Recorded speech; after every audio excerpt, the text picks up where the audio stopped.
Thanks for tuning in to the Loser Kid Pinball Podcast. We are on episode 149.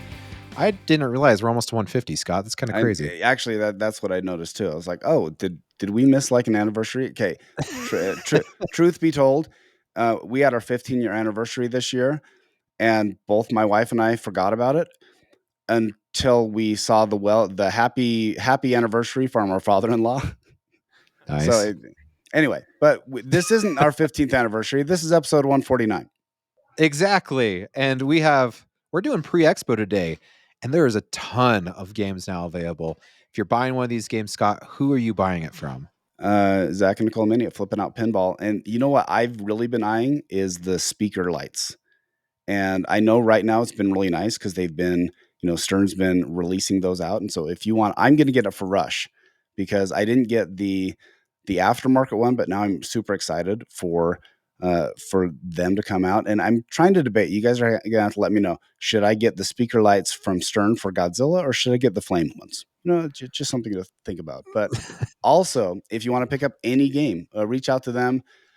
I know they were actually looking at possibly a show discount. So if you're going to Expo and you're looking for a few $100 off, you may be able to reach out to them. And today we're going to be talking about Expo, and we have an awesome guest on. This is not his first time on Loser Kid. He is a champion amongst men with the Papa Championship trophy. Then we got Colin MacAlpine on today.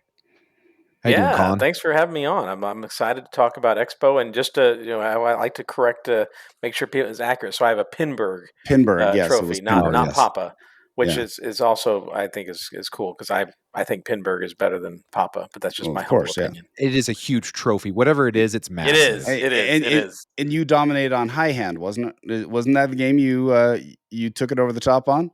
That's that was part of it. That was the second out of 4.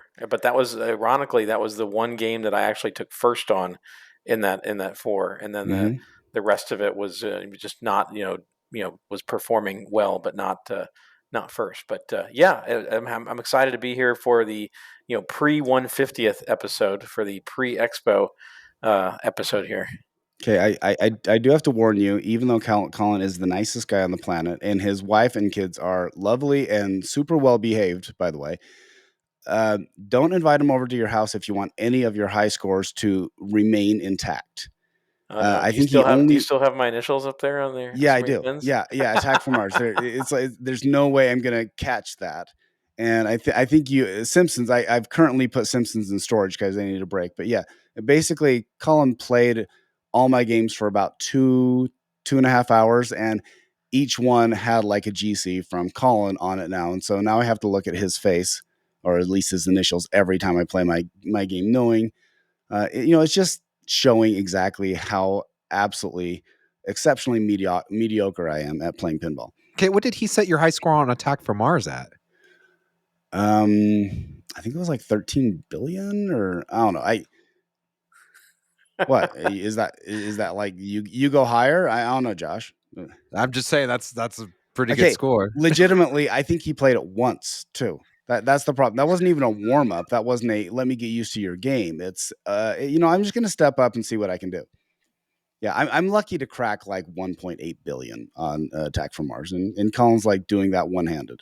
Yeah, it was a good run there, and I think that was the first game. Yeah, ruled the universe on that game. So yeah. Maybe you just have it set up too easy, Scott. Maybe you should have made it a little harder for him. Maybe, I did have the rubber bands on the outline for Scott. Yeah, exactly. So, but legit, Colin is one of the nicest guys on the planet. He also is an amazing rules guy. He knows all the things. Don't you have like a little app that you have like all the things typed out for yourself? So when you're playing a game, you can look it up. It's like, okay, these are remembering what I need to do on this game. Yeah, I can't keep it all straight up in my head anymore, and also because there's so many games out there, over the years, and also new ones coming out. So yes, it's not a cool app though. I'm not that high tech. It's just a Google sheet, and but it's over 800 lines long now. Jeez. So yeah, there's a lot of little stuff that I pick up over the years that I put in there, and so that way when I happen to see a pin again that I haven't played in 5 years, I can pick that up and go, oh yeah, that's what I'm supposed to do. What makes me chuckle is like the newest games have pretty much like made pin tips obsolete. Like pin tips is good for like 90s and prior because it's like Right. even 2000s because it's like, oh, Theater of Magic, left orbit / ramp. Okay. Okay, that's Play because that the till you go code is like sick. 1/10 of what all the code is now. I know, but it's like I bet if you want on pin tips for Godzilla, it's like just don't. Hey, Yeah. shoot the wamps. Yeah. But that is important. It's actually on some of the stuff I try to do for some people if they want it I try to develop to like just very novice level, 3 things, just 3 things to do, Yeah. because most people are not going to play a game that long anyway, and Yeah. so if they have just a couple things to focus on, then it gives first off, it kind of gives you purpose as you play, as opposed to just trying to stay alive. And yeah, you can usually, even though there's like 100 things you could do in the likes of like Godzilla, or you've got Jaws there behind Yep. you, Josh, and I think I see a Rush behind you there, Scott. Mm-hmm. Right Yep. there. Yeah. Yeah, which are just redonkulous, and there's so many deep and nuanced things you can do. But for the average player, they're not going to scrape the surface of that. So just give them 3 things to work on. Oh yeah. Well, and I don't know if it's just your strategy, but I know a lot of high-end players that I have played with. That is kind of the strategy. It's like focus on 2 or 3 things, Yep. whatever game you're playing on, and just kind of blow it up from there. And if it's not working out, you just go to plan B, which is another 2 or 3 things. And so it seems to work very, very well for the high-end players. There's the trade secret right there. If you want to go win some big tournaments, do it. And you're typically not really okay. You're not shooting for Valinor if you're in a competitive setting. You're basically looking at which things can I maximize my points on, because that's really what you're competing against. If you're trying to do the game, the completeness, that's a completely different different philosophy than a tournament player would have. Yeah. Yeah, but the one thing I want to emphasize though is that there's I think we everybody talks a lot about, oh well, this is a game designed more for tournament players, or this aspect is for tournament players. Let's be real. Everybody is always competing. Yeah. You're always competing. If you're playing by yourself, you're competing against whatever high score. In Scott's case, he's competing against the high score I left him, when I Mhm. visited him. Yeah. But you're competing against your other previous high score you had, or your wife's high score, your friend's high score, or just something in your head that, hey, I want to try to get 50 million on this particular mode this time around. And so it's not so much of like thinking, oh well, that's only for tournament players. The scoring stuff is actually for everybody.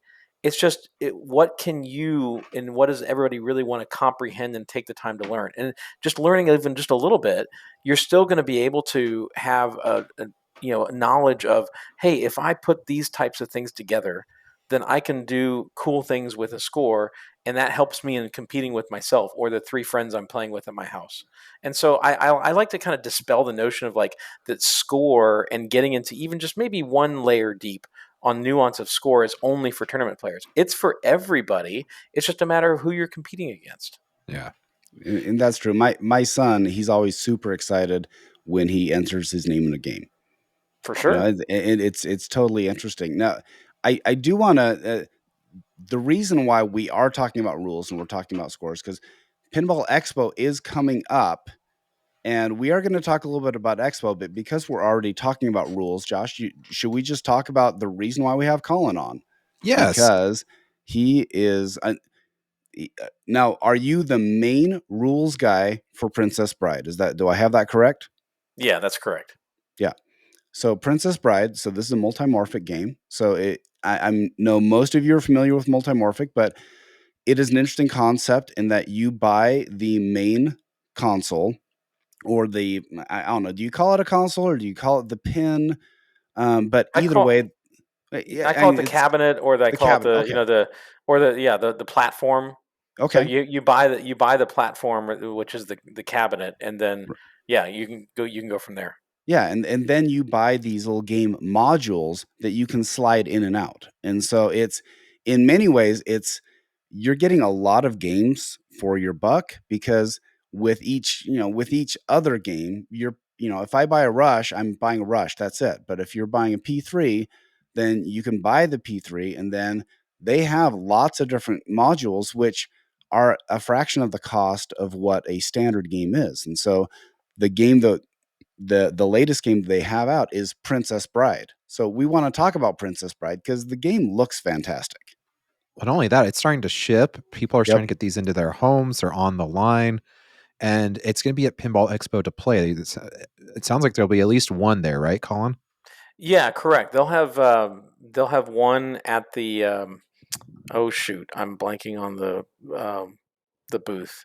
I'll come up with it later or remember it later. But they will be at the Chicago Expo, and also Josh Kugler, who is the lead software developer. So he Mm-hmm. did a lot of the coding and continues to work on coding for other P3 games. He will be there giving a seminar at the Nice. expo, so you can go and check that out. And then also he will probably be at the booth. Oh, it's Justin Wise's booth. Okay. So And, and he will be presenting the P3. So he'll have his there, and I think Josh might have his whitewood that he's going to bring there. I don't know. oh, I'm that'd not be cool. exactly sure because I'm not involved with the presentation there at Expo. But yeah, I encourage everybody when you're there, check it out. It's just super fun to play. If especially for most of us, I'd say we're most all are familiar with the Princess Bride. But even if you're not familiar with the Princess Bride, or you were living under a rock in that time period in the 80s and the early 90s that you didn't see it, go check it out. I think it's a ton of fun to play regardless of whether you're like a super fan of the license. Mm-hmm. Yeah. And now, one thing, because we don't have a game here, so we're not going to go through gameplay. But you did one with Buffalo Pinball with Kevin Manny, and you so go check out Buffalo Pinball. Great podcast, great video, and you're going through it with Kevin, and you're walking him through the gameplay. And so that's just a side note if you want to go check that out. The one thing that I do have a question when you're approaching something like The Princess Bride. Okay, I would say that most people, if you haven't seen it, then it just you should shut this off right now and just go and watch it because it's the perfect movie. It really is so great. Um, but the challenge is when you have a movie, there's always a risk of it getting stale. And I think of Ghostbusters, where the first thing, the early code was you always did, okay, who brought the dog? Mm-hmm. And Yeah. so how do you take a movie that has such a storyline that is so iconic and approach the rule set so you can do different things without it feeling like you're doing the same thing over and over again? Excellent question. So yeah, there was a lot of thought put into that by myself and also the rest of the team. So the cool part is it wasn't just me developing the rules, but I was working also with Steven Silver, the creative director, and then when Josh Kugler came on board, he has a lot of experience dealing with rules as well as the time at American Pinball. And so yeah, what we came up with was you don't have to play like Ghostbusters has the modes in each of the shots that are a part of a tree, and you are forced to play those modes in the order that's listed, from bottom to top on each of those shot trees. And so, as much as you want it in a movie where you want to take advantage of the fact that there is a plot line, there Right. is a natural story of a plot progression and character progression that takes place in the movie or in the book, whatever comic book, if you will. In this case, I wanted to give the player complete control. So you, as the player, have complete control about which modes you want to play and which order you want to play them in. So there are different shots around the playfield that you get to select from three different groupings of three different story modes. So there are 9 in total, and then there are mini wizard modes attached to each one of those. So each little grouping, the castle, Gilder, and Florin, have 4 in total. So 3 modes and 1 mini wizard mode, and you can play them. You can't play the mini wizard modes. Obviously, you can't choose those up front. You have to unlock those. But the other 9, you can bounce around and play whichever order you want to play them in. And I wanted to incentivize players to explore both playing them in completely different ways each time they play it, and also I wanted to incentivize them to explore playing modes in the actual order of the story. So the first one I'll explain is where you kind of pick and choose, is because we also have shot features. And so there are features like our little kind of mini modes based on if you shoot a certain shot enough times. and that can stack and overlay with modes and multi-balls. But the element there is if you do well enough in one of those little shop features, it will buff or give you some benefit to a particular mode that is thematically tied to that character. So you can then choose and say, okay, well, do I want to play this Buttercup's Nightmare mode right now? Or do I want to do the other things first that buff and make Buttercup's Nightmare score more points or make it easier to play? So you can explore the game that way. So there's a lot of breadth, not just depth in terms of like, oh, how many modes and how many wizard modes, whatever. But there's a lot of breadth in terms of how you approach it. And then the other thing that's I think there are a number of games that do that already, and so I have no problem with borrowing cool concepts and ideas from other games out there. So the other element that you talked about, Scott, as far as when playing games and playing modes in order, so I wanted to incentivize players to consider playing modes in order, but you don't have to start from the beginning. So you could start from the very first mode, which is the Shrieking Eels. That's the very first mode that we have in the story. Or you could start from something that's partway through with There Will Be Blood Tonight if you wanted to. And at any point, if you complete a mode and if you then continue to play the next mode in the storybook order, you earn what's called a narrative streak. And so a percentage of your mode points gets added into your end of ball bonus. And that percentage grows the longer you make your streak. So if you can cobble together a streak of 3 modes or 5 modes that are in the storybook order, then in addition to the natural points you're going to get, you're also going to get this big, big, fat end of ball bonus, kind of in the style of like an Indiana Jones, Williams, or Shadow, or Indy 500, where any mode that you play, you get all those points in your bonus, end of ball bonus. I wanted to do something in that vein, so that way you have a reason not to tilt. It kind of reminds me, it's like an expanded version of Creature from the Black Lagoon. If you're not familiar with that game and you're listening, you have to spell film. And if you spell it in order, FILM, you get an extra bonus on top of that.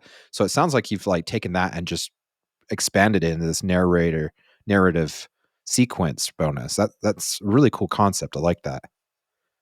Yeah, so I'm excited for players to explore that, and like to Scott, to your point, it gives you a reason to try doing things a different way, or try doing things in a different order.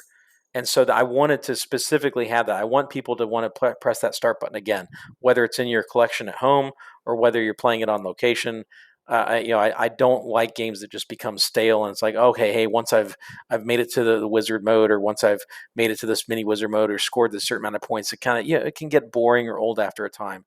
And so we did a lot of things with the rules and those concepts of the narrative streak, and where you can get buffs from other things. So for instance, like if you defeat and complete the marriage mode, then rest of the game, your true love multi-balls, instead of a 3-ball multi-ball, become a 4-ball multi-ball, and your scoring gets buffed.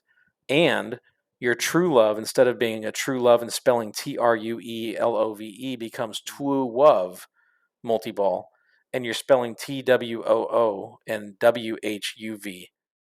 And because the P3 is dynamic and a screen and those targets, we can change those targets and how they look. And so, unlike most pinball machines where those inserts are static and they would have the same spelling every time, we can have, and Josh and the rest of the team are able to code it and create the icons that are dynamic that change as soon as you beat marriage. Is there a to blave? Which it is means in to there. bluff, obviously. Yes, Should be in there. to Blathe is in the Miracle Max mini wizard boat. Yeah. Okay, I do want to go through. So I counted these up. So see if I have these right. We have the Farm Boy skill shot sequences. We have Shrieking Eels, the Cliffs of Insanity, Battle of Steel, Battle of Strength, Battle of Wits. So obviously that's the Fezzik, Indigo, and Vicini. Fire Swamp, Buttercup's Nightmare, There Will Be Blood Tonight. Guide My Sword, Miracle Match. By the way, I love that marriage is spelled MAWIDGE. And Storming the Castle. And when you're designing and modes, To the Pain. and yeah, exactly. I'm not sure I'm familiar with that. when you're designing modes, typically coders will intentionally say, these are the easy modes, these are the middle modes, these are the hard modes. Did you take that approach in this? Not necessarily. We didn't go into it thinking that we wanted to have certain modes be harder than others. Some of them do, and the one exception to that is Cliffs of Insanity. Mm-hmm. Cliffs of Insanity is intentionally designed to be very easy because we don't want people to miss out on the battle modes. So the Cliffs of, and also because we want people to enjoy seeing that really cool mech that TJ designed, where you can see the ball climbing the cliffs on the magnet as you shoot the center ramp shot. But the rest of the modes are all pretty well balanced. There's a lot of difference to them though, and so I take great pride in how we are able to make each of those modes play and feel very different, as opposed to, well, hey, this is just another sequence of flashing shots. There's rhyme and reason to each one of the modes and why we chose to make them the way they do, and we are able to take advantage of some of the P3 unique features, like Guide My Sword uses the P3 wall of scoops, where you're trying to shoot into the open scoop, but you have to line up your sword with the scoop that needs to be opened by hitting the targets on the sides. So your sword then moves on the screen to finally point towards the correct scoop, and then that scoop drops open and you can shoot it into there. And you have to do that 3 times. And so the first one is it's a gimme. The sword's already pointing at the scoop. But if you flail and miss and bump into those walls, then your sword's going to move off of it. So unique stuff like that. And then the other thing that's a kind of a cool little mode that I had never seen anybody do before. So shrieking eels is where Buttercup is in the lake or river or whatever, and there are eels that are swimming around her and trying to eat her, and it's a very short mode, a short scene in the movie. It's not long, but I was trying to capture, okay, what's it like when you're in water surrounded by eels that are going to eat you. And so the idea was, instead of a traditional mode timer, it's more of like a continuous stacked amount of hurry ups, because you're constantly trying to swim away from these eels that are trying to kill you. And so you have a certain number of shots that are lit, and you only have like a 15-second timer to hit one shot. But when you hit one shot, then it adds on quite a few seconds onto that mode timer, and then the shots move around and you have to hit another one. And so if you hit some shots in sequence, you can actually see your mode timer increase up to like 30 seconds, and now you have a lot of time. But at the flavor of it is, some people get frustrated because they're like, oh man, that mode felt really short. It's like, well, yeah, because you're surrounded by a bunch of eels that are trying to eat you. They don't give you a bunch of time. And so just trying to create different modes and different feel to modes, so it's not just feeling like the same thing and just a different set of shots that get lit up. How do you? So I'm thinking about, and sorry to Tim Sexton, but I'm thinking of Wick. How do you like in that game? It feels like some modes like 4 shots and you're done with the mode, and some of it's like 18 shots and you're still playing. Uh, how do you find that balance in the code and in the modes to feel like it's fair and you're not spending more time on one mode versus another, but you're still trying to create that atmosphere, create that sense of whatever that mode's trying to portray? How are you doing that? So each of the modes you can generally complete somewhere between, I'd say, in 4 to 6 shots, in that range. And but there's also the opportunity for the player, if they play it skillfully enough. There are lots of those modes where you can keep shooting other shots to ratchet up your scoring potential for like the final shot, for instance. And so that way it's not just feeling like the same. So if you do happen to just go lights out and just nailing everything, you can choose to cash out and say, okay, I'm done with that mode, or you can choose to keep playing it. But for your most, I would say 90% plus of players out there, it's just hey, they want to get through the mode and enjoy that, see the outro video and see what they're used to in that scene, as far as those characters and what they do at the end of the mode. And so in that case, we didn't want to have any of them feel overly long. So I'd say anywhere between 4 and 6 shots. Awesome. This game, I'm excited. I'm excited to play this at Expo. What was the gentleman's booth again? It just This is at Justin Wise's booth, and I apologize. I don't have his business's name up in front of me. I'm looking at a post from Jerry's like monthly update post. But if you go and look that up in the vendor booths or whatever, look up Justin Wise, and you can go and find his booth, or just look for listen for the Princess Bride sound. I haven't been to Expo at the new location, so I don't know how easy it is to hear different pinball machines as you're walking around. It's not that as is it's not as loud as Texas. It actually was quite nice. The environment was like Texas, but maybe a little more of a vendor feel. well, and this year they've opened up the whole convention area, so it's going to be pretty massive versus what they've. I mean, even last year they only had half the convention center, so I'm pretty for sure they'll have maps and kind of an idea of where everything's going to be laid out at. I'm excited. And so, one thing I just want to interject here, as far as Princess Brides, I'd love everybody. I'm a contractor for Multimorphic, so I'm not an employee. But of course, I'm going to be biased about a Multimorphic pin, especially the one that I helped design. So, my apologies if it sounds like I'm super biased on this, but I want people and players, and also people who are considering their next purchase for their pinball collection. If a lot of different people fall into different camps or different uh, categories as far as they're considering something like the P3, and some of them fall in like, well, they wanted a top tier license, or they don't like how the flippers feel, or there were some quality issues, or a claim that like, hey, this isn't real pinball. So my job as a player, and the company's job, and Jerry's leadership and what he's doing with the company, is to convince any of you. I know neither of you have any P3 in your collection, so I'd love to be able to convince you as well to consider getting one. But for instance, like the license, like, hey, now we have the Weird Al, we have Princess Bride, so there are some really great licenses available. If somebody's like, hey, I really want to go license, mechanically, the stuff that goes on in the back as far as the mechanicals and the toys in the P3, most people would argue like, hey, those are some of the best that have come out in recent years, from the crane and heist, and what Weird Al's done, and now what we have in Princess Bride. If you played a P3 a long time ago on the old flippers, please, please, please go play on the new P3, because the flippers are totally different. And anybody who did play on those old flippers and had a problem with them, I agree with you. I was one of those. I did not like how the old flippers played, but the new flippers are a world of difference, and that's the most important aspect for any pinball player, is how the flippers interact. So try it again. And on the quality, I also say, man, Jerry and his team have done an amazing job. They listened to the community. The community came back and said, hey, Jerry, there's these X, Y, and Z of quality issues with your P3 and with the modules. And Jerry went back to the drawing board and went to an intensive discussion with lots of different people internally and externally, and they've come out with the quality update kits.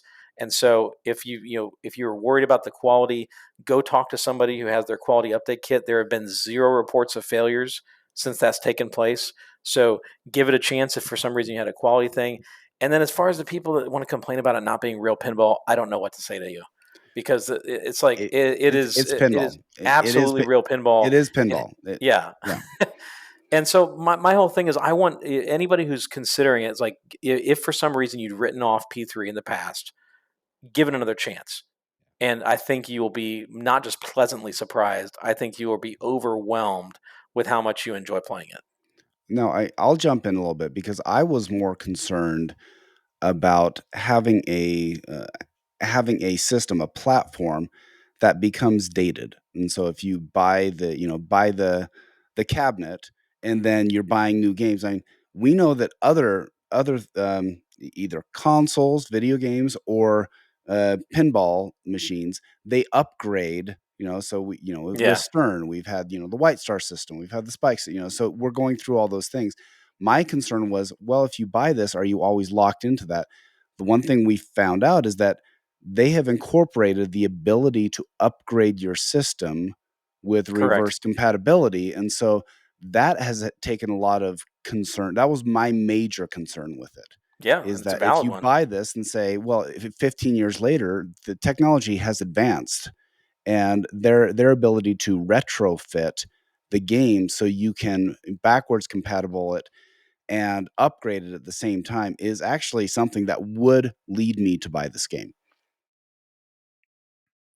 Yep. I And then agree. there's some other recent additions and changes they've made that, like Hmm. the cabinet artwork now is now available that you can actually put on the cabinet, and also they're now doing front coin door border artwork. So little things like that. Side target and slingshot artwork is now magnetized, so for quicker swap outs. So that way you don't like if anybody's really like OCD about. Hey, I put my final resistance module in, but I've got my Weird Al, artwork on the slingshots and on the side Hmm. targets. You can now swap those out even easier. You don't have to get out your screwdriver and take off the plastic and put the new plastics down. So things like that. It keeps innovating, and I don't want to overly sound like a shill, but I want people to go and enjoy it either on location or consider buying it for their home, because I think there's a lot of playability and a lot of value to it. And yeah, that's all I'll say about that. So I interrupted you, Josh, as you were talking about getting excited about Expo. So No, sorry about that. you're good. I'm excited for Expo. This is what I love about Expo. You go out there, there's tons of games, whether it's old or new. There's just a ton to play, and I'm excited. This is one of those games I always look forward to Chicago. This is where I get my P3 fix. This is where I play Weird Al, and I think Weird Al is a wonderful game. I think my only complaint that's ever been with P3 is they kind of hide those upper flippers, and sometimes it's a little hard to gauge. But it's one of those things. I've only played a couple of games on it, and so I think maybe if you get more used to it, it becomes more natural to hit with those flippers. And the Um, new, which there's different versions of the That upper could have been flipper an older kits. version, Josh. Yeah, The because it I, upper probably was, flipper kits now, because yeah, you're yeah, right. The first ones were like they were hidden. completely Yeah, hidden, yeah, yeah, and it's difficult to then judge when am I going to flip because yep, you can't see the flipper. And so yep. they incorporated that feedback. And so yeah, give it the one that Justin Wise will have I think the newer upper flipper kits. Awesome. yeah. I'm And excited. and the one thing to consider to this is I just pulled up. So pull up Multimorphic, and really there are 13 game options that are directly from Multimorphic. And I'm just, so Princess Bride, Final Resistance, Weird Al's Museum of Natural History, Heist, Cosmic Car Racing, Lexi Lightspeed, Cannon Lagoon. And then you have some extra ones that use existing playfields like Sorcerer Hmm. Apprentice, Yeah. Scoop and Shoot, Lexi Lightspeed, a Secret Agent. So you have these things. Barnyard.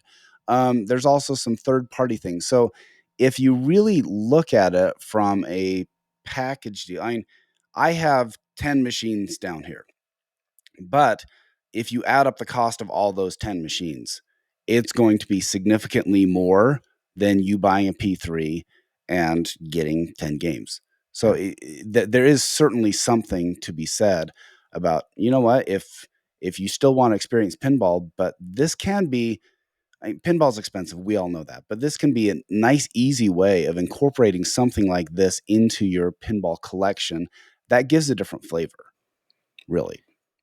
Silly question. I don't know if you know this, Colin, or not, but is there like a tester mode? So if like I wanted to make an upper play field and throw it in there and just switch it to flipper mode, so where I'm just kind of hitting shots, is that possible? Like a homebrew, like Yeah, Josh, like like if I could do, yeah, you I making want to your own. homebrew a upper Yeah. third, and I don't know how, because I know that I think it's is it Nick Baldridge that did the Yeah, yep, Nick drain. mhm, Baldridge did. yeah, he did drain. I don't know exactly how he started to in terms of making that, and he then also manufactures that himself or whatever contract manufacturer he uses to make that. So it is if you've ever seen the upper third modules, they're substantial. This Yeah, is Right. there's a lot going on just with any pinball machine, both above the wood playfield and below it, and so yeah, but there are things that I'm confident that if you wanted to do something like that, I'm not that type of person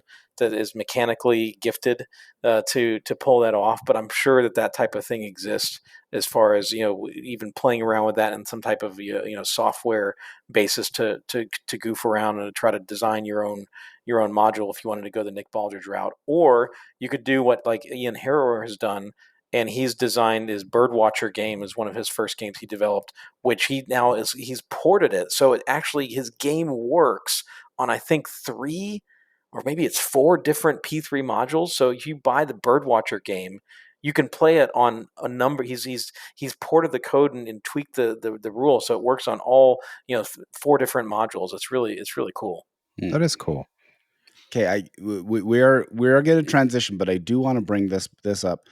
Talk about the theme integration, like the assets that come into Princess Bride. So doing the call outs, like are they captures from the movie? You have a big screen, so you're going to be using a lot of these movie clips.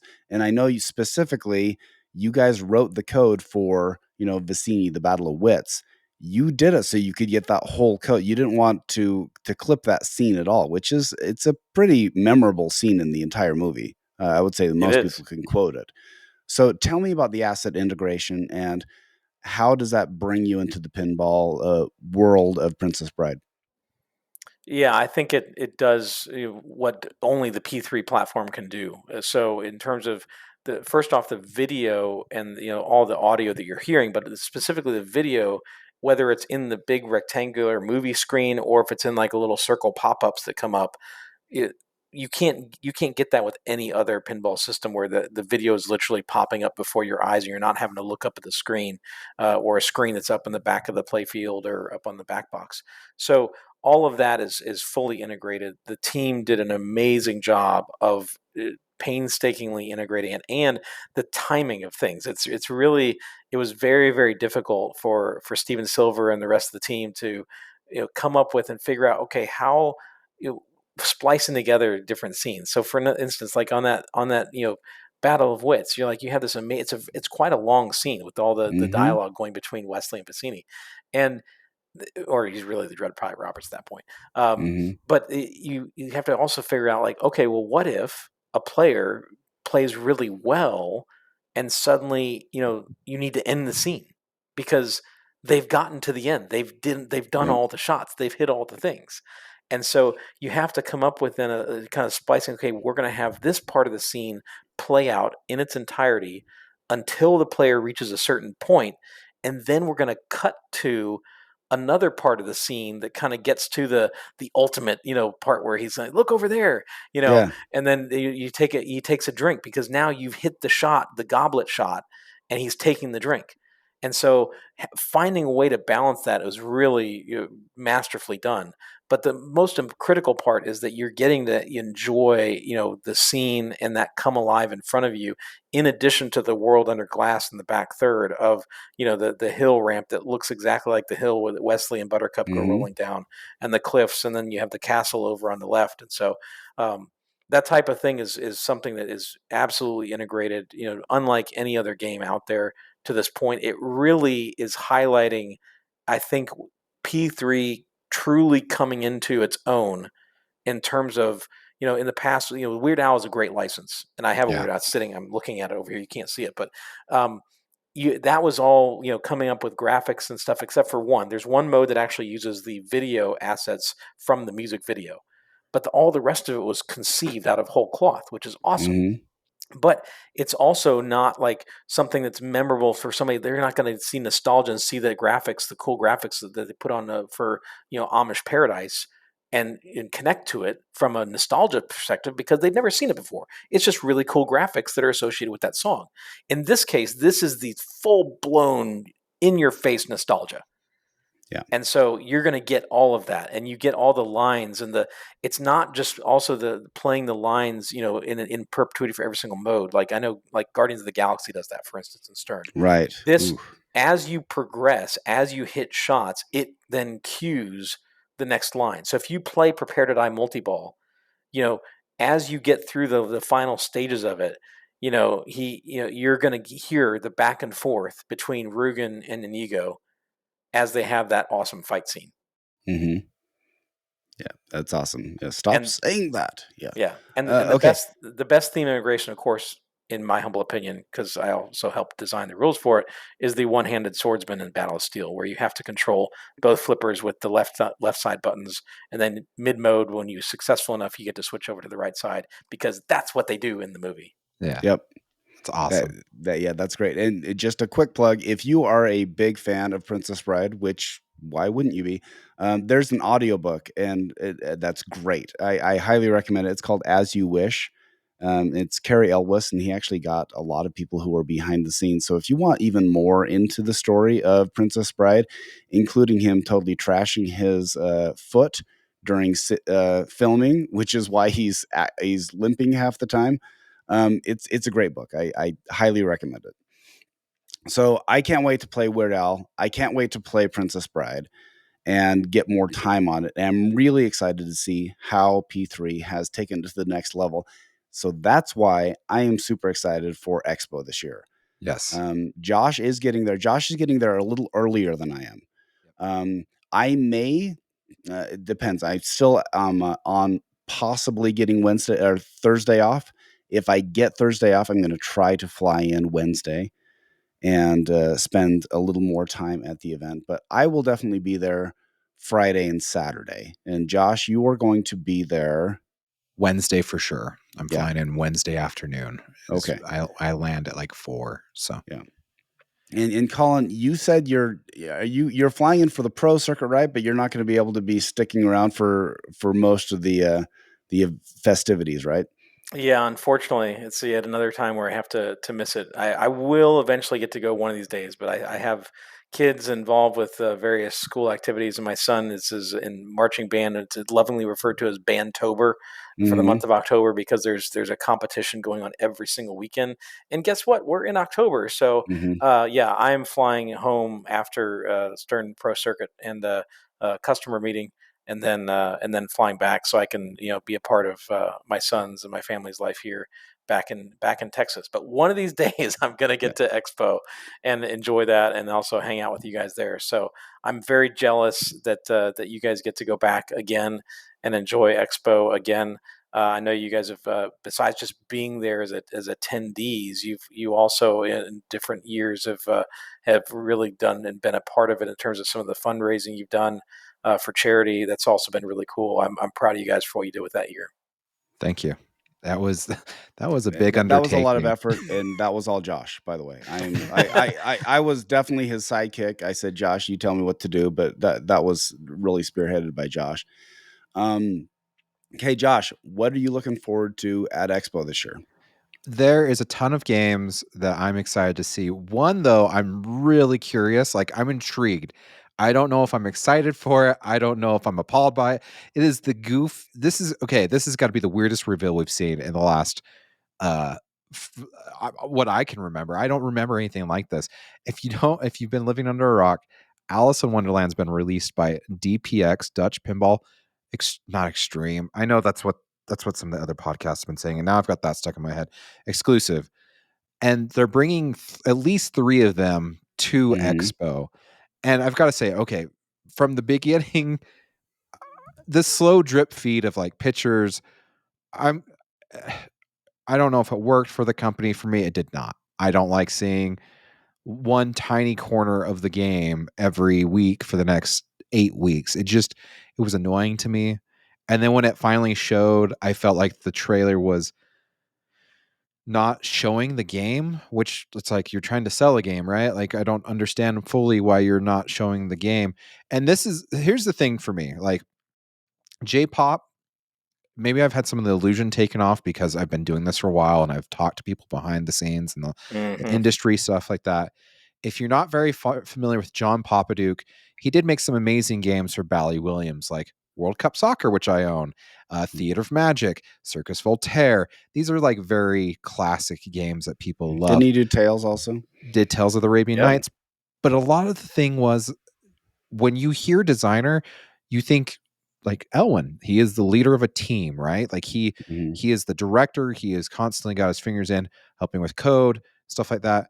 Papa Duke was more of he was the designer, but from what I'm getting is he had very help. much had to be funneled into areas. Yes. He had help. Yeah. Like with World Cup Soccer, if you missed our interview with Larry DeMar last year, John Papaduke's dad had some health issues, had to step away. Larry DeMar finished that game. So it's more, in my opinion, it's more of a Larry DeMar game than it is a John Papaduke game. You can fight about it. I don't care. That's my feelings on that. Here's the problem. John Papaduke decided to make these games after the fact. No one's ever been able to rein him in. We've had atrocities like, Magic Girl. And if you don't know anything about that, go Google that stuff. Yeah, we're not going to go down that rabbit hole. Yeah, no, we're not. So every attempt, Nice. I do have to hand it to John Papaduke though, because he started how many companies based American Pinball. He started Zidware, and that collapsed, and they tried to make Houdini being part of American Pinball, and then that didn't work out. And then he was picked up by Deeproot, and everybody knows my undying love for Deeproot. Yes. and what happened there. And now his designs have kind of been floating around and ended up getting picked up by Dutch Pinball. And so this was four. This is four companies. Well, okay, though. so he's like tangentially involved in like an upstart. Yeah. It's four companies though. That's four companies. Granted, Deeproot never really made anything. They just took money and ran. Yeah. But the pin pod. The pin. Oh, Jeff. No, the pin bar. Jeez. Where's the pin bar? The pin bar. Yeah. Hey, I will say, actually, I thought the box was kind of cool. The shipping box, even though, the problem is when you use it, you no longer have it. So, exactly. Okay. So Papaduke seems to. Go ahead. Oh no. My point being is like, at some point in time, like you've seen multiple, like over the past decade, everything he's touched has failed, and the games that actually do get made are not really fantastic. Like if you get your hands on a Magic Girl, I did last year at Expo, which by the way, they might have one this year. Yeah. And then like if you ever played a Raza, there's aspects of the games that just don't work. It's like, I don't know why they decided to put this in there, but it's so frustrating when you've got a ramp that goes all the way to the glass. And it's like, the whole point of it is like, you may or may not get it to the top. And if you do, you get something cool, but it's like ramps shouldn't feel like that. There should be moments in the game that should be like that, not aspects of the gameplay. And you look at this game and the first thing to me is it's so sexualized. I didn't know that was actually Alice. I saw the foam core originally, the concepts in the black and the white.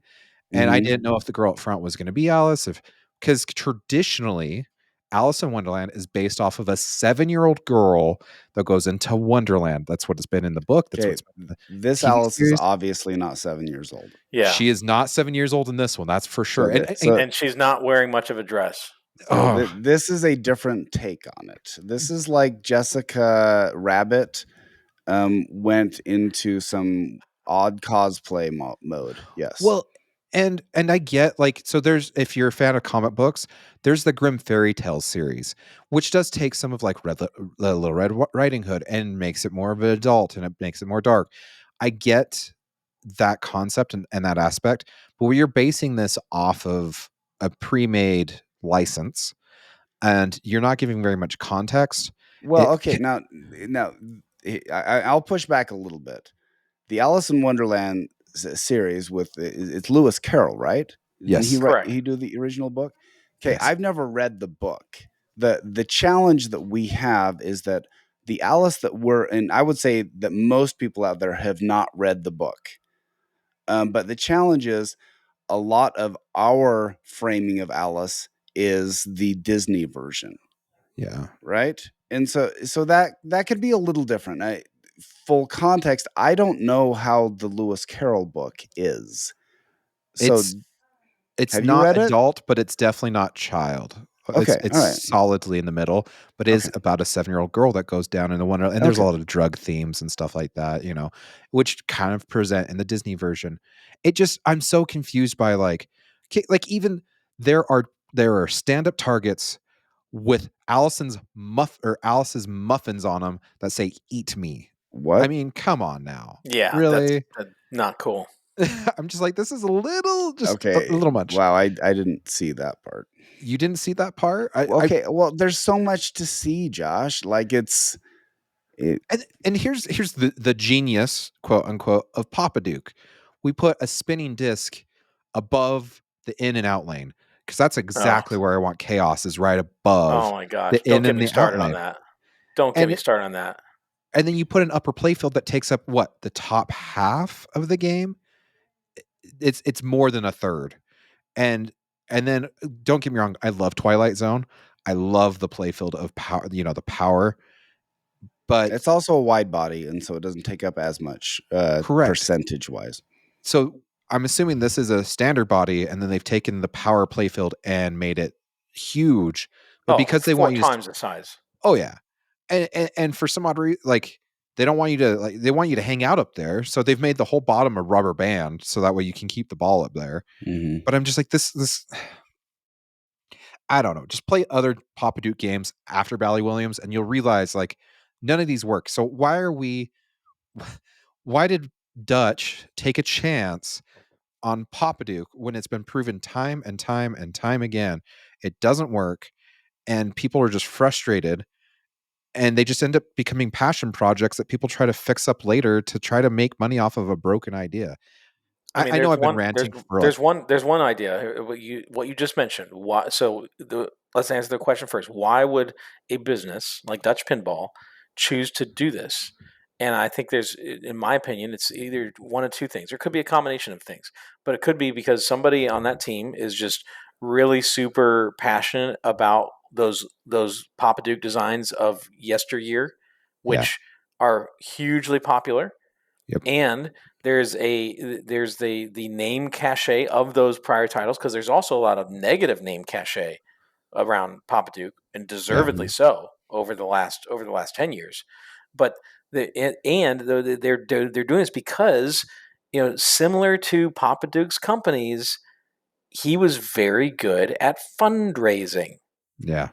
He could raise funds. And so if I'm Dutch Pinball, if I'm a business, it may not be a bad business play to do this just because they know that, hey, I can go and sell this, and it has this name associated with it and a certain style of look to it that are gonna make it sell out, very quickly on a certain few hundred. They're not a big company. It's kind of funny they have DPX. It's even like it's a boutique of a boutique. I mean, Yeah. so it could very well provide them with the influx of money that they need in order to keep their business going and their business running. So I can't fault them for that. However, to your point on this, is just, oh my gosh, they could have gone a different direction. I mean, let's be honest. There's certainly a market in the pinball community to sell, sexualized art and product to. Okay, let's be real. That exists. Well, it's what's based off of. Look at the 60s and 70s art. Yeah. They know their demographic, and there's nothing wrong with it. Even back in Special When Lit, I mean, that the guy definitely pushes the sex sells in pinball. But to your point, is just doesn't. There's so many other ways they could have gone, and still had that element of a sex appeal element to the art. But instead, they went like way out in right field. It's like, where did that come from? That doesn't look anything. That doesn't evoke any type of imagery of like, oh yeah, that's Alice in Wonderland, except for some ridiculously, shredded stockings that she's wearing.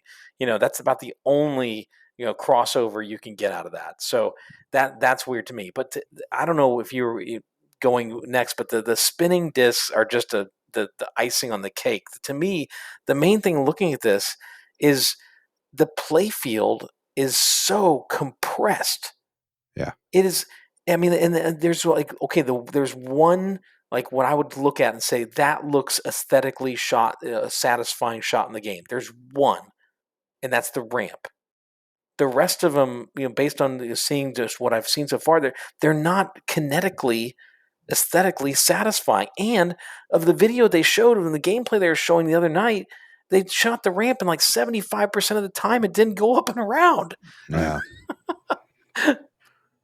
Well, and not only that, like, you were speaking of finances, and I just, even on the gameplay video and stuff like that, like, they have, I can't remember his name, Melvin, and Melvin's explaining stuff, and he's also telling us this is all sold out, and there's plenty of distributors you can still go to that you can buy these from. Sold to distributors versus sold out are different. So if you're the manufacturer and you sell to the distributor, that's a different story than the game not being available for a consumer.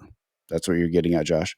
Yeah, well, not only that, but you're cutting the legs out from underneath your distributors by saying none of these are available. Right. Because then people go and they're like, oh, they're still available. What's going on here? Like, are you trying to pull a fast one? Is there some FOMO you're trying to imply? It just, everything about this, like even the trailer, the trailer, like Travis Murray pointed out to me, I didn't notice this. You don't see a single ball to the flipper till about a minute and 10 seconds in. Mm-hmm. It makes no sense. And then on top of that, it's like, it's all this artwork. Oh, okay. Here's the thing that drives me the most nuts. This is the first thing that just made me cringe. You ready for this?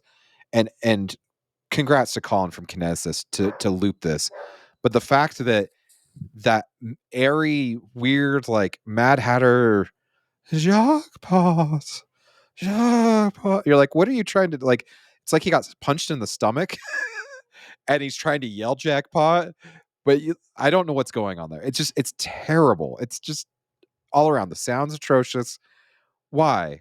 Why? Like, and the other thing too is this is like a carbon copy of the foam core to a T with the artwork and everything from John Papaduke.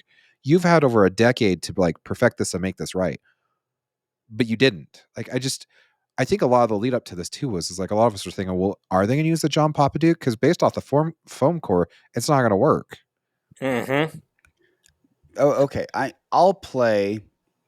I will give you guys a case for why people would buy this. Okay. So yes, there are certain issues with it. What I will start with is what sells people initially on games.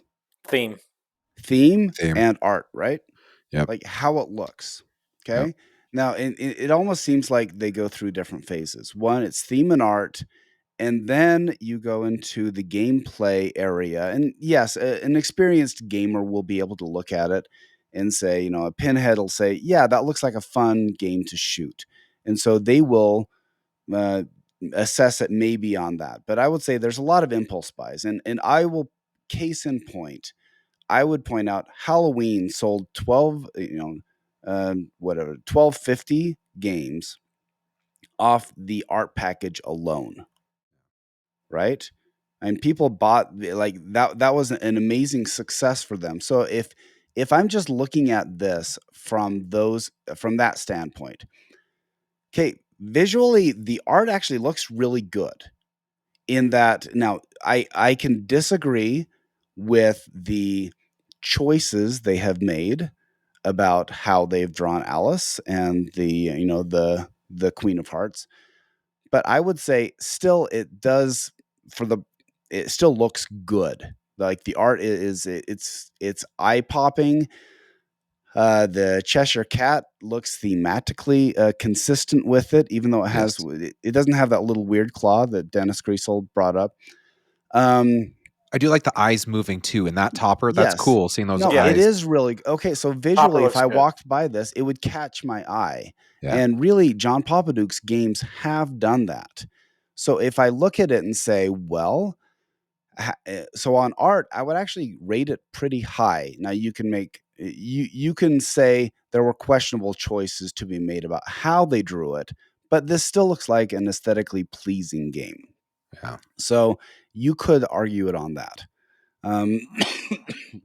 Sorry, dying here. And the color wise, it does look really interesting. Like the way they've done the lighting, I would say it's very, very good that way too. Now, what the truth will always be in, can you play it and is it going to be any fun? But this could be an option where you're like, well, maybe. And then, the call outs, how are the call outs going to be, all that kind of stuff. But I would argue there is going to be a market for this game. It may not be me, it may not be Josh, and it may not be Colin. but it does look interesting. Now, is this a small run to get capital? Sure, it may be, but there are people who really go for that. There are people who go for the limited pretty things because they can have it. Yeah. And I can almost guarantee this is a test run to see how it goes, to see if DPX can do Magic Girl next. I really think they're going to keep trying to milk the John Papaduke train. Because, I mean, it's a European company that's been trying to fix the Magic Girl anyway, and that's who brought it over for Expo last year. So I just... Now, the same guy that's in running DPX, did he also buy the Magic Girl assets as well? I'm not for sure, so don't quote me on it, but it wouldn't shock me if he has. Maybe. So, but you guys would at least agree. You guys would at least agree that you may not agree with what he has drawn, but the art does look good, right? yeah, Some of it. The artistic style is pleasing to the eye. I'll put it that. Yeah. There's a lot of attention to detail, but there's also, it's very condensed too. It's and that's the thing is, like, wasn't Zombie Yeti's the one that originally did the art for Alice, right? And then he never got paid for it. I think he did the initial one, and also for Magic Girl. Now, there's always going to be the line, and we've talked about this before, and this is a hard subject for us to talk about because we're middle-aged white dudes, okay? So it's not like we typically have the high moral ground when you're talking about can you be attractive and sexy and still walk that line that doesn't cross into inappropriate? Okay. Ryan Reynolds does it. Why can't we? He is way better looking than I am. Okay. He's also a lot funnier. But there are ways that have successfully done that. Yes. You could argue Elvira too. And Elvira is one of those where it raises my eyebrow, but it seems to work for a lot of the pinball audience. Now, is this going to fall into that category? Maybe. But it is something to consider. It is European style, and really, when you go to Europe, there are a lot of choices that Europeans will make that would be considered crossing the line in the United States.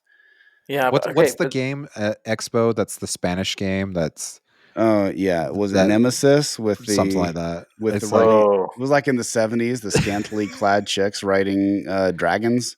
I don't even know if they're clothes there, Scott. Okay, well that would be scantily clad, like and they're riding a very suggestive dragon. Yeah. Well, there's 3 of them, so.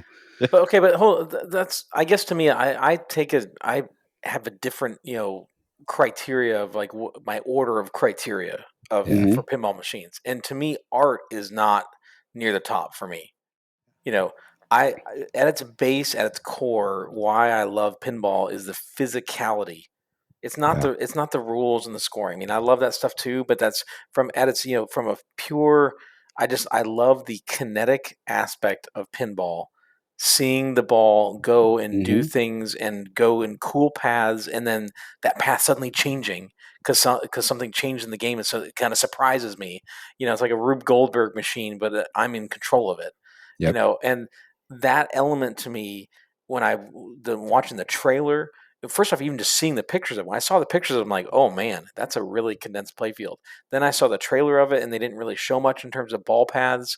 And then I saw them playing it live, and oh my gosh, for me, I have, in terms of my criteria, the gameplay physically is one of the most important things to me.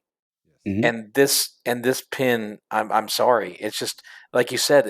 If they would have taken the original foam core design and tweaked it and maybe fixed it, maybe having played it, I don't know, before you go and put it into all the wood and spend all the money on all the ramp paths and things like that, maybe they could have addressed that and fixed that. But the way it's set up now, and I'm assuming this is how it's going to get produced. I don't see them changing that. Yeah. It's pretty locked in, and it just, I'm sorry, it didn't look good. And I hate to say it because I always want to wait till I play the game myself to make that kind of assessment to it. But man, it was a struggle for me to find something aesthetically, kinetically appealing about this game. Yeah. I would argue that Keith Elwin's Avengers Infinity Quest is a better modern day John Papaduke style game than anything Papa Duke has released in the last 3 years or 30 years. Well, it certainly has the ball paths, and we've talked about this, right? Yeah. One of the things that really draws you in is seeing a ball move at high velocity over a lot of area in the playfield, and Keith Elwin's a master of doing those interesting shots that keep the ball moving, and visually, it is attractive to see the ball moving around. I totally agree with you, Colin. And by the way, by me defending why people would buy Alice, I'm still not a buyer of Yeah. this game. Yeah, But 12.5, no way. right, but when we did talk about, okay, what other games have people done to try to raise money? Remember, Dutch Pinball also did Bride of Pinbot 2.0. Yeah. And and they had the Big Lebowski, and so they have always made some interesting choices. Maybe not the most financially savvy choices, but they've made some interesting choices. I'm still surprised they're around. Yeah. Yeah, when Big Lebowski, I mean, I've played that one. I played it quite a bit. It was at the Wormhole in Houston, and when it's working, it's a fun game to play. Right. Yep. I really enjoyed it. I enjoyed kind of the harkening back to like kind of the old different era of game in terms of the gameplay style, in terms of how it's set up. Kind of have this medieval madness kind of vibe to it in terms of stacking different character multi balls and things like that. And physically and kinetically, the shots felt good. And that's what I'm looking for. And so I hope I'm wrong. I hope that my assessment Right. of just the pictures and the trailer and the gameplay that they were showing, I hope I'm wrong. Because I always like new pinball. I enjoy the kinetic and physicality of John Papaduke older design games. That's actually one of his hallmarks, is these big swooping, flowing ramp shots that go and do amazing things physically with the ball. And I love that. And so I hope I'm wrong, but we'll see. Okay. So I think one thing, as I was sitting here, I think there's one thing that post Bally Williams, John Pockeduke games that are what they're missing, that the Bally Williams always had, was there was one specific mech that was really cool, that was unique. I mean, even though like World Cup Soccer, it's very basic, it's a really wide open shop. It's one of my favorites with the goalie moving back and forth on a stick. Yep, it's a You've perfect got mech. Theater of Magic. That chest is super cool. That is one of the coolest mechs in pinball. When Circus Voltaire, the ringmaster, when he comes up, Yep. the magnet on his head, grabbing the ball, slinging it back at you, hitting the face, going up, and the ball goes under. It does multiple layers of things, right? That the chest does multiple layers of things. The genie, you hit him in the stomach, and he kind of clenches up, and and then when you hit it enough, the magnet in front of it catches it and drops the ball into the playfield, like it just disappears. I love disappearing, like And the fireball when the magnet balls on the ramp. disappear from. Yes. Cool. We're missing that from these John Papaduke games, and I feel like it's got the swoop, it's got the beautiful plastic ramps, but we're missing that mech that makes Papaduke games. And I think you're missing the heart. And so if you guys ever attempting this going forward, that's what you need to be focusing on as well. So I'm interested to try it, and I'm interested to see how it is. Magic Girl was not that fun for me when I played it, so I'm hoping that this is different. But I will also argue that sometimes gameplay video can be a little misleading as to the game, and that brings us to our next topic, is Xmen. So Xmen was revealed. Everybody looked at it and said, wow, this looks really interesting. This is different. This is the departure. Jack talks about bringing weirdness back into pinball. Okay. And then people saw the gameplay that they did, the stream. And there were people who pulled their orders from that gameplay. Because it looked hard. It looked, and they're like, these are good players. And if they're just draining all the time, unsold LEs, which you always want to do, right? Yeah, it unsold games. Yeah, it was like it was the marketing kryptonite that helped out. However, afterwards, I have actually played it, and Colin, you have played it too. This game played nothing like that stream showed. I want to hear what you found when you played Xmen, because I'm not a top tier player, but you are. So tell me about it. So To your point, the shots are tight. They are not wide. There's not a single wide shot on the game. I thought there was going to be a wide shot with like going back to the Ringmaster. I thought the Sentinel head was actually Mm-hmm. going to drop all the way down like the Ringmaster does on Voltaire, but he Yeah, but it doesn't. doesn't. It goes around it. Yeah. His crown or whatever stays raised, and so you actually are hitting that still, and that's because there's nothing behind it, and so Mm-hmm. it makes sense after seeing it in person why that choice was made. But each ramp shot, and there's 7 of them. Mm-hmm. There are Wow. 7 ramp shots in that game, if I'm not mistaken. That's redonkulous. Just full stop right there. Yeah. But to your point, Scott, it is difficult in that all the shots, the major shots, are tight, Mm-hmm. and there's not a single one of them that would go, oh well, hey, there's the gimme shot, there's the easy shot. I mean, I think maybe the one that's to the left of the Sentinel head is probably maybe a little easier than some of the other ones, but Yeah. they are all difficult to hit. But man, once you hit them, Yep. oh my gosh, to my what I was making one of my highest prioritizations criteria, it is so kinetically and aesthetically pleasing, especially that left one where it does this like pretzel figure Mm-hmm. 8, whatever you want to call it, where it goes around and then back It's like around a and then double. finally It's a comes double around. hairpin turn. Yeah. Oh, it's fabulous. It's It fantastic. looks great. Yeah. And the design, I give major kudos to Jack and how he designed it and be able to pull it off correctly. And I hope it's something that doesn't degrade over time as the pin gets played at your Mm-hmm. house or on location.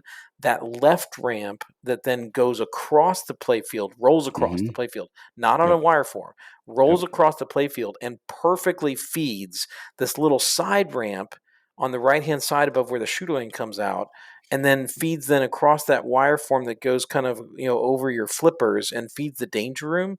Yep. That sequence and how that's designed is masterful. Yeah. It's the Katana Shot 2.0. Yeah. That's how I say. It's like the Katana Shot. You look at that and say that shouldn't work, but it does. When you hit it right, it hits it. And with the Danger Room Shot, you are exactly right. You shoot it from the right flipper. It goes through this hyper acute angle, then goes across the playfield, and then feeds a wire form that dumps you in the danger room. Actually, at a pretty decent speed. It doesn't actually Yes. do it in a dangerous way. It's like, oh well, that it looks like it was meant to be. It's almost like the first time you see the ball that shoots across the playfield and goes into the chest in Houdini or in Aerosmith. You're like, that shouldn't work as consistently as it does, but it does. Yeah. And so but yeah, the bones and the most part of the physicality of it is there, and that because you Hmm. can't change that. You Right. can change the code. You can change the mechanics, the game logic. You can do and mess with all those things. You can't change the physical nature of the shots.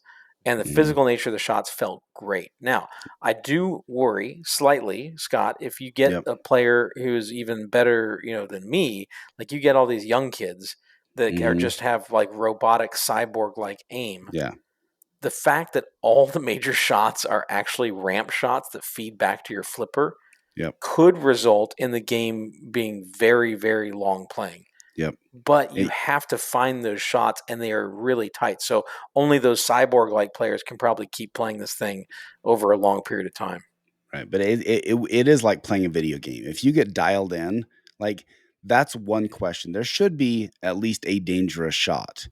There there seems to be some hard shots, but there didn't seem to be, like Attack from Mars, that straight up the middle. Like if you shoot that, those 3 drop targets in front of the saucer, you better be prepared to recover because you Mm-hmm. don't know where that ball's going. I'm not sure there's a lot of that in here. Maybe hitting the sentinel head, and when the mouth opens and it Oh has yeah, that he kills kickback you. on it. Did you play Yeah, the LE version yeah, I or did. I played the okay? LE I think version. that's the only one that's out right now. But Yeah, yeah, well, they manufactured that first, so I haven't even played the pro one. yeah, me neither. But that Sentinel head, that his little Yeah, mouth, when yeah, that kicker, it killed me at least 3 yeah. times. So that is the dangerous shot, but there's so many options that it may not be Yeah. that much of a factor. So that does make me wonder, how would you adjust it? And it was interesting because when we talked to I think we were talking to Elwin, wasn't it? When we were talking about lifting, like making the game steep. And he said, well, the problem is if you just jack up the feet on every game, you can actually make a game easier because it actually takes out the side to side action of the slingshots. Yep. It does one other thing too. It makes it so you can actually control and cradle the ball easier. Yep. Because your ball is going to come to you have more vertical action on it as opposed to side, where it's going to try to roll off the flipper. So if you're worried about somebody over controlling the game, steeper is actually better for control. Yeah. But it's the other thing I'll say about this, that I was very pleased with how the danger room area turned out. Yes, you're right. That was fantastic. I was concerned that it was going to be a drain monster down there. Yep. You could actually reasonably get back and forth from the main play field to the, I don't want to call it an upper play field, but the danger room is basically like an upper play field in the lower area. You could reasonably get back and forth without too much difficulty. Yeah, I find it funny too that like I look at this game and I'm like, how did he ever get it approved? And in the recent interviews, like listening to like Gomez, and he's like, if I would have seen how much he put in this game, my stupid cat just started Rush. I don't know if you heard that. Nice. Cat. That's hilarious. We saw your cat climbing around in the back. Then he hit the. Can you hear Rush in the background? It's singing "Working Man" right now. Just a little bit. Yeah, just barely. Okay, well then. So Josh, you were talking about the bill of materials and what Gomez is saying. I don't know if it was the bill of materials, but there's just so much in this game. They're like, we probably should have pulled the restraints a little bit, and and I know that like even Gary has stepped down. He's not like the head, like he's still in charge, like. But it's Seth Davis is definitely the man that's giving the green light. He's not a day-to-day guy anymore. Correct. He's like a load star. He's like the the aspirational star, so to speak. Correct. But it makes me chuckle because like even Gary, I guess, looked at this and was like, "Yep, I guess if I was still in charge, this would not have been like approved." So it goes to show that Jack is definitely pushing the bounds and somehow breaking through to make things like this work. And I'm excited. I'm excited to hear that it works because Gold Wings, in my opinion, does not. It's a fun game, but no, Gold Wings is not a fun. I mean, Gold Wings is a snooze fest. Let's be honest. Okay, it is a snooze fest. And this takes that cool. It takes the best elements of Gold Wings and reimagines them, and it makes it fun to play. There's no other way around it. It's true. It takes Gold Wings, and I almost feels like gives it a radical touch because radical is just all those loops and all the fancy paths and everything. Mm-hmm. It's like Radical and Gold Wings had a baby, and but instead of plastic ramps, it plays way better than Radical and Gold Wings, though. And I don't get me wrong, I enjoy Radical, but I think that it's too tight. Like the shots, it's too like forced of like this is how you're going to play this game. Whereas I'm excited to play Xmen because like everyone that's played it has just loved it, and the only complaint is code. But code is it is what it is. Like it'll take a while. It's a stern game, and I will say this: I think this is me personally. I think Elwin should be the standard. Like when his games come out, I feel like there's enough meat on the bone. You don't notice that the final mode's not in there. You don't notice there needs to be enough meat on the bone when these games come out. Like the Elwin should be like the base standard, in my opinion. Because I mean, I think so. You get Xmen and you love it, but it's like the code's just so bare. It feels like you're just waiting for the brownies to finish cooking in the oven, right? Like you're like, yeah, this is great. It smells wonderful. They look wonderful. But they're still raw in the middle. Like one, raw brownies are awesome. You do not want to overcook your brownies. Two, now remember, we didn't know we have a little bit of an insight because they have publicly said they moved this up. So Wason didn't have as much time on the code as you would have. So give it another 3 months or so, or we'll see. Now, however, this is the last time Wason's done games. It's been a while. He did WWE, and didn't he do the original X-Men, or at least part of the original X-Men? Yeah, he did. So it takes a while for them to evolve, but I will say, playing the game with Wason, he was super excited about where he's going to take this. So I'm optimistic that he can do that. And considering we have next level coders now, like game designers. So like what Raymond and has added to the mix of being a top level player and being able to do that. And Keith is kind of the gold standard of being able to find the mix of modes and score balancing and being able to distribute. There's enough there that weren't there when he has done his last games. And so I'm optimistic that this will all come together as a beautiful machine. But this does take a little time. You're right. It's going to take it was a blast to play though, right, Colin? You agree with that? Oh, absolutely. I had a fun time shooting it and exploring it. It didn't feel the first couple games I played on it, I got crushed. Mm-hmm. I mean, it was hard. So I'm not surprised at all by that gameplay footage that we saw when they were doing their release. Yeah. Once you found the shots, then you're able to kind of you can get in the flow. But you guys were talking about, I think, one of your previous episodes, one episode ago, 2 episodes ago, and you were talking about how you were worried that there wasn't enough because there wasn't a sling on the left hand side. That pop bumper that's above the danger room, horseshoe area or whatever on the left hand side, left flipper, stargazer side or whatever. Yeah, the stargazer right above that. Yep. That thing will kill you. Yeah. And the other pop bumper will kill you. There's 2 pop bumpers that are in like lower playfield area. Instead of like on other L1, like his Godzilla and also in Jaws, he has 1 pop bumper that's in like a lower, close to the flipper area. This one has 2 of them. Get ready. I mean, especially depending on if you like, if you want to make it hard and remove like the center post or something like that, But no, you're gonna get crushed on this game. It's easy to get crushed once you find the shots, then you can just keep flowing, and that's what feels so good. Is you do these combos. The combos are just sick.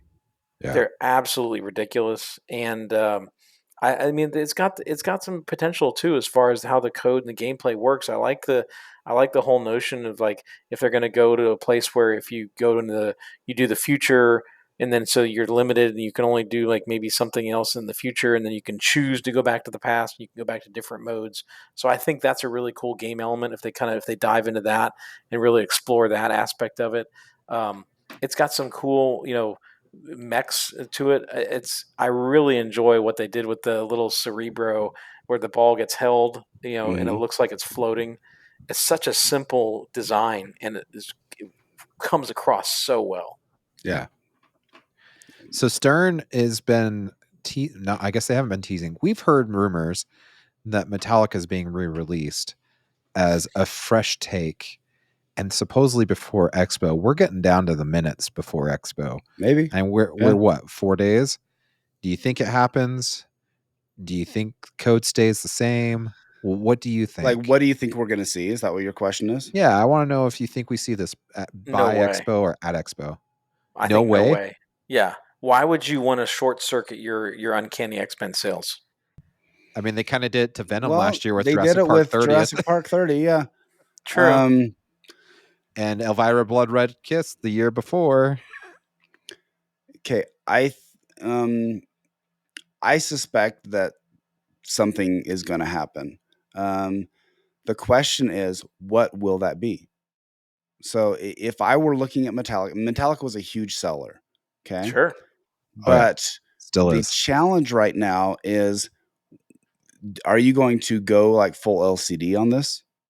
Or are you going to do like a CGC with an expanded DMD, but a colorized version, so it still maintains? No way. Okay, yeah. So you don't think that? So you think it's if I'm running a business and it is a manufacturing business, okay? Yeah. So I work at a manufacturing company. Now, granted, we manufacture chemicals, but there's all about standardization.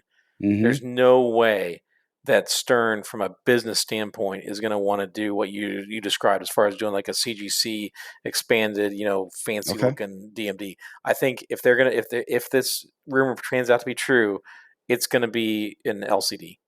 Okay. So it'll LCD be Metallica footage yeah, would be LC yeah. awesome. So is it going to be like concert stuff? That's what I'm assuming. hope so. I'm assuming it'll be concert stuff as opposed to like animation stuff, because really Rush is a little more interesting to play than some of the other LCD, because if you're going to say that Stern has a deficiency, I would say their LCD game could step up, because the animation department is not quite as interesting as other games that are out there. Yeah, but do you think they'll tweak the layout at all though, or do you think they'll leave the layout the same? Because Metallica is a well-respected game. I don't think you need to tweak it. Yeah, I think they'll leave the There's layout nothing alone. that sets in my mind that you're like, oh, I'm trying to think of like Sea Witch, And aka Beatles. it's They Lyman tweaked it a code, little bit just so it flowed a little better. right? Yeah, but that was like polishing the rough edges. So, do you think this is like a vault version of Metallica with an LCD screen? So they fixed like the little things that hang up, like in Spider-Man when they did the vault, they fixed the magnet and they fixed some Yeah. other stuff, but it was basically the same game. But I can't think of anything in Metallica that I shoot and I go, I wish they do that a little bit better if they ever made this game. Yeah, no, and honestly, I mean, I don't want to, because like you said, they've done it. They've remade. Granted, as though these are Stern Electronics games, like Sea Witch to Beatles. It's I guess I'm going to be maybe a little bit, biased in terms of being a huge Lyman fan. That I think it would be a disservice to Lyman and his legacy to try to mess with the how that game is Right. how the rules work. And I think, to your point, there's no deficiency in the physical design of that pinball machine. Okay. And I agree. Once you start changing layout even a little bit, you're going to affect rules too, just because Mm-hmm. the shots are going to feel different. And they're going to.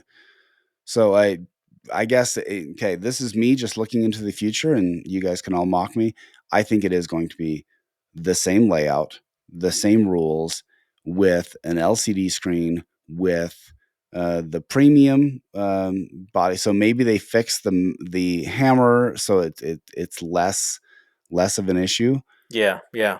But kind of like a road case version of Metallica, where it's a little bit, it's more of the live stuff. But who knows? I guess that would be my take on it, and maybe they'll do like a limited run of it. There's tons of Metallica games out there. If you want to buy a Metallica, they probably made 10,000 of them. I'm guessing. One just went up for sale here in Utah. I mean, they're Yeah. available. My other question too is, so you guys say, so you do feel like Lyman Code, it still holds up to this day for a 12 years later community and buying demographic. Okay, would Yeah, you 100%. risk taking the PR hit on undoing a Lyman Code? Like Yeah, that's where I would not go there. yeah, If I were, yeah. I mean, Yeah. both I wouldn't go there from a nostalgia, from a my personal connection, with Lyman, as limited as it was. I didn't get to, sadly, I didn't get to know him until, very close to when he sadly took his life. Plug here for 988 in the suicide hotline and mental health. Take care of each other. Take care of your friends. But I don't think you should mess with it. I don't think that's a good decision from a legacy standpoint. I think it would be a foolish decision from a business standpoint as well. Mm-hmm. If anything, if they do something different, would be maybe they add something on as like an additional, like a challenge mode type of Oh yeah. thing that they add on, or if they wanted to add on some type of uh, you know side mode, or maybe some little Co-op extra mini co-op wizard mode. mode or topper mode or something like that. But the Mm-hmm. the basics of that game, I think, are amazing. The one thing they could do to add in using an LCD screen is make communication better. because Mhm. those rules are really cool, but you don't know them by playing it until like many plays later, until somebody else tells you about them. You're like, how is this working? What does this mean? And you have to kind of solve the puzzle and delve into the world of Lyman's mind as you're playing the game. And so it would be very helpful if they would use the LCD screen to tell people of like, Right. oh, hey, you have a shot selector right now on this shot, and this is going to, somehow communicate better with the player. Yeah, I agree. I agree. And that's what my thought process is. Even if they do alter the code a little bit, I think the way you keep the main Lyman stuff, but like you said, maybe add an extra mode or add some underlining. I just think of like Keith code where you have all the main modes, but there's like with Jaws, you've got a shark hunt running in the background, Mhm. the bounty or something like that. I don't know if you could do that without messing up the code. I don't know. It does help that Borg. I assume Borg's back on this. I don't know why you'd have someone else do. If you're making a remake, you have the designer that made it, tap him as the resource. You know what I'm saying? Mm-hmm. Yeah. So I'm excited. I'm really excited to see where this goes if the rumor is true. Um, other than that, man, Expo, there's a ton of stuff. Avatar, I wasn't as fortunate as Scott to to go to Yeah. Chicago last month. I'm excited to get my hands on Avatar and try that out and see if the code Mhm. is as convoluted as some has alluded to. um, but just I'm excited. It's that time of year, and I kind of put I don't know. I kind of live for this time of year. I doubled down so on everything else, so that way I could come out and join. One thing I want to talk about before we wrap this all up, though, and it kind of blows my mind. We're doing Media Mixer again this year, and last year was a blast, and they had a ton of stuff to give away. And I know it made me laugh when Eric Meniere of JJP showed up and gave a bunch of JJP stuff to give away, and he won a JJP hat. It was like, he's like, someone else can have this. Yeah.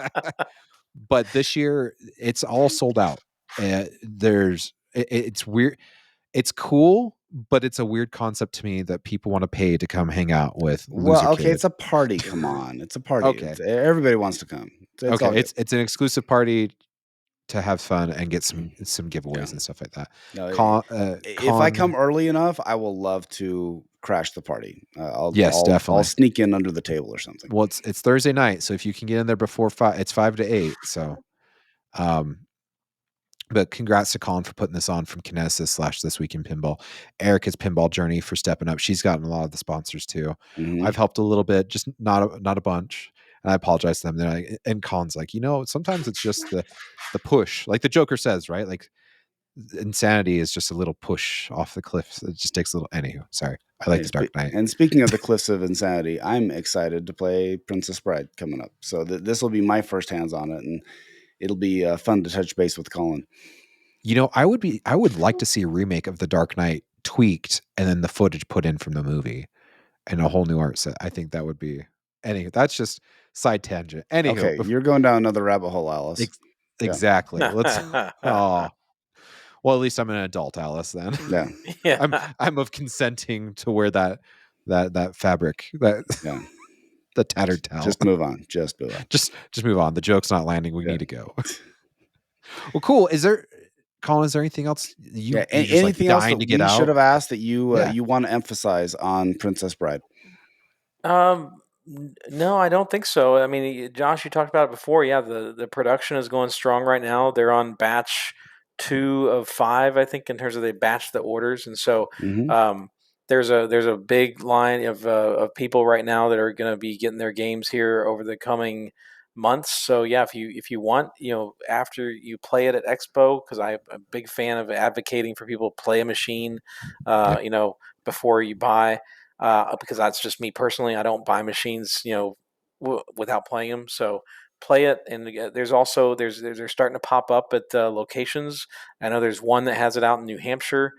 So and ask your location, ask your favorite barcade or arcade to consider getting one. And if they don't have a P3 platform, yeah, they can get in touch with Jerry, and he can answer all their questions as far as what that'll look like, because it's different, different parts than maybe some of your traditional parts that you would find for Stearns, but all those fears can be allayed. But I'd love to. I would just love to start having the buzz and hearing people getting to play it and experience it and having questions like, oh, I found this cool thing about the game and playing it. I found this fun little trick. I would love to start hearing those types of stories. So yeah, and this is arcade ready. Like it has a coin box. It has the ability to put on location. So this could be something that a route runner could really buy, because you don't have to buy a new game. You can just swap it out.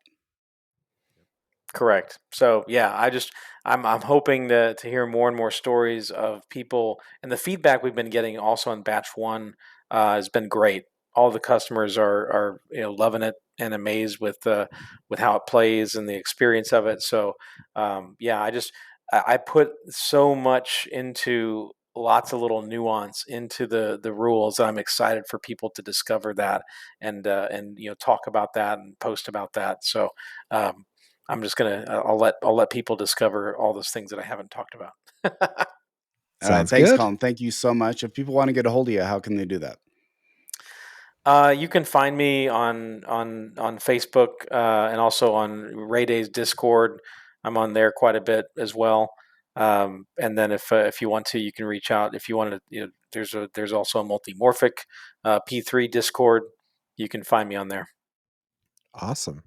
And if you want to get a hold of us and you're not at Expo, well, you can do it via Facebook. You can do it via Instagram, at our Gmail at loserkidpinballpodcast@gmail.com. There's multiple ways via the socials. Those that ordered hats, I am picking them up Monday, and I will contact you on shipping and stuff like that. We're going to get you taken care of, and I'm going to stuff, like every expo, I'm going to stuff my backpack with so many hats, and security's always like, what are you doing with so many hats? Like, what is with all these hats? I got to say, though, it impresses me every year how many hats I have to take to Expo, because they just... And I have to thank Scott too, because he does give away a good amount of hats to manufacturers and stuff like that. But I was doing the math, and we've sold or given away more than, I think it was like 300 hats. Yeah, it's insane. Nice. So it's. I always smile when I see him floating around, though. Yeah, it's amazing. So thank you for all your guys' support, and don't be afraid to come up and shake hands and. Give us a fist bump and play a game. Yeah, and pull a Doug Puerta, because now, like, he had the shoes, the shirt, and the hat, and now we have joggers. So if you show up in full regalia from head to toe, Scott will give you something. The Loser Kid jersey is awesome, by the way. It really is. The hockey sweater. So I'm definitely wearing it.